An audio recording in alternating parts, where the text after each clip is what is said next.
Flow of liquids. Flow of liquids में आज हम लोग को पढ़ना है, ध्यान देकर देखिए एवरीबॉडी, आज हम लोग को पढ़ना है वेलोसिटी ऑफ इफ्लक्स।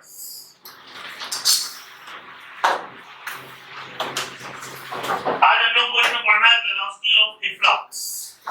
अब वेलोसिटी ऑफ इफ्लक्स देखिए क्या होती है।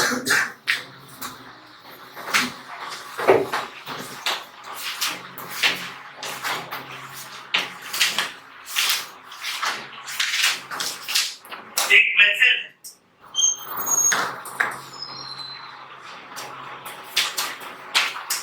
ये पूरा भरा हुआ ठीक, एच हाइट,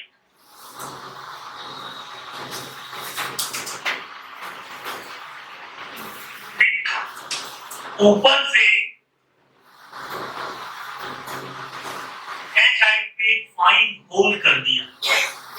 फाइन होल को कहते हैं ऑरिफाइस, एक ऑरिफाइस कर दिया हुआ है, फाइन होल ठीक, और लिक्विड इससे निकलने लगा। तो जिस वेलोसिटी से ये लिक्विड यहां से निकलता है उसी को कहेंगे वेलोसिटी ऑफ इफ्लक्स। और इस वेलोसिटी का फार्मूला निकल के आएगा √2gh। √2gh इसका फार्मूला हो। एक यहां से जब लिक्विड निकल के नीचे गिरेगा जमीन पे तो इसमें कितना टाइम लगेगा वो होगा √2h - h/g। ये दूरी h है तो ये दूरी h - h। ठीक, टाइम भी पता चल गया इसके नीचे गिरने का। अब ये कितनी डिस्टेंस दूर गिरेगा उस डिस्टेंस के फॉर्मूले के लिए इस वेलोसिटी में इस टाइम का मल्टीप्लाई कर दें।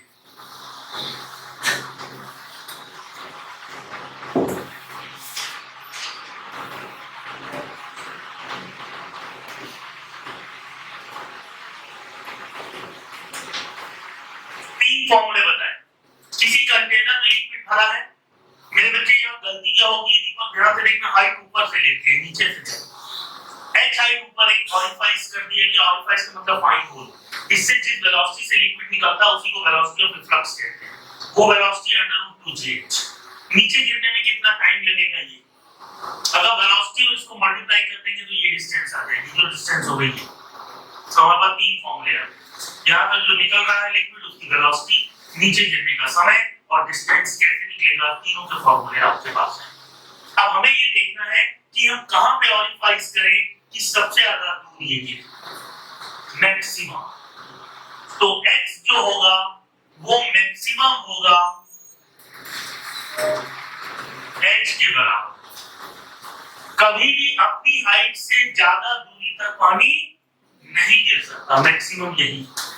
और जब x हो जाएगा h के बराबर, ध्यान से देखिएगा, x मैक्सिमम, ये मैक्सिमम दूरी h के बराबर हो जाएगी, तो h की वैल्यू हो जाएगी h/2।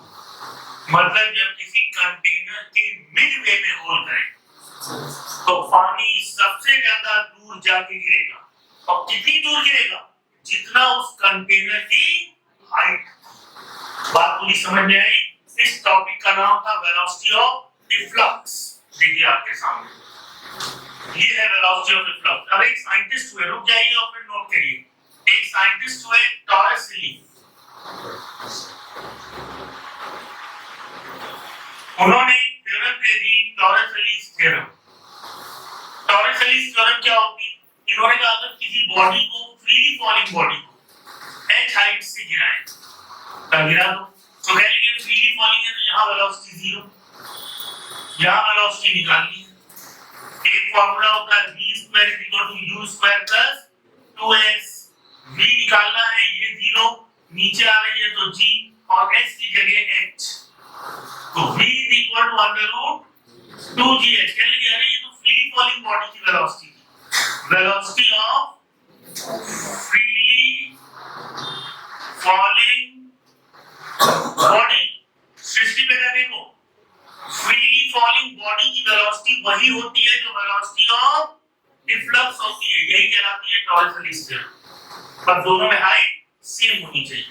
The velocity of freely falling body is same as velocity of efflux under same height.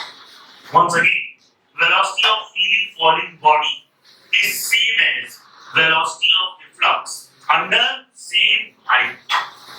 एक टॉरसली स्थिर। अब नोट कर लीजिए, ये टॉपिक आपका कंप्लीट हो गया जिसका नाम है वेलोसिटी ऑफ इफ्लक्स।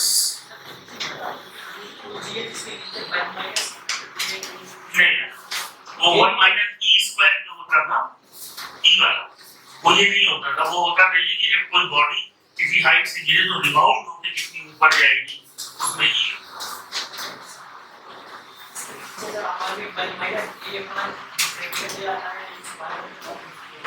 नहीं बेटा, कुछ आता ही नहीं। आप कहीं कंफ्यूज है, कहीं ज्यादा, कहीं और भी चीज नहीं है। ये फॉर्मूला तो बहुत आसान है, हम दिखाई दे कैसे है। देखिए बच्चा ये कह रहा है कि ये फॉर्मूला आया कैसे, क्योंकि उसको याद आ रहा है कि यहाँ फॉर्म में कुछ और भी होना चाहिए। अब मैंने कहा ऐसा नहीं, हर बच्चे के पास पूरा राइट है। वैसे तो प्रूविंग की कोई जरूरत नहीं, लेकिन जहाँ पे भी आप चाहें आप टेस्ट कर सकते हैं।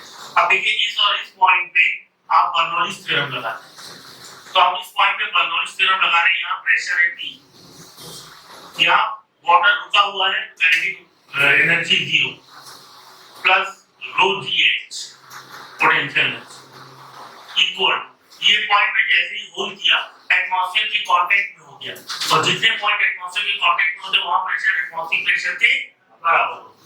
तो यहाँ हो गया P, और ध्यान से देखिएगा kinetic energy half rho V square, potential energy rho G H minus X, क्योंकि ग्राउंड से हाइट इतनी।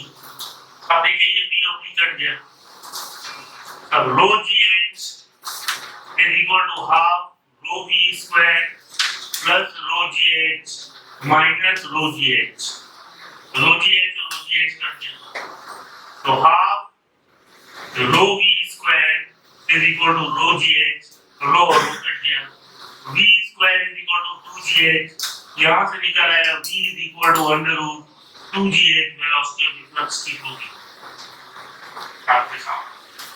ये पूरी प्रूविंग है जो बर्नौलीज थ्योरम से, लेकिन आपको इसकी जरूरत नहीं। इनके दिमाग में कुछ था तो इसके नीचे भी कुछ होता है, कुछ नहीं होता।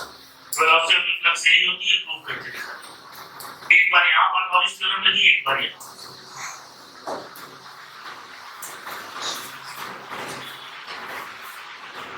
क्या हुआ? आपके लिए सिर्फ इतना है कि ये वेलोसिटी ऑफ इफ्लक्स है। वाटर को नीचे गिरने में समय कितना लगा, ये कितनी दूरी पे गिरा, अब दूरी मैक्सिमम कितनी हो सकती है h, कब होगी जब ऑरिफाइस h/2 हाइट खत्म, वेलोसिटी ऑफ इफ्लक्स खत्म।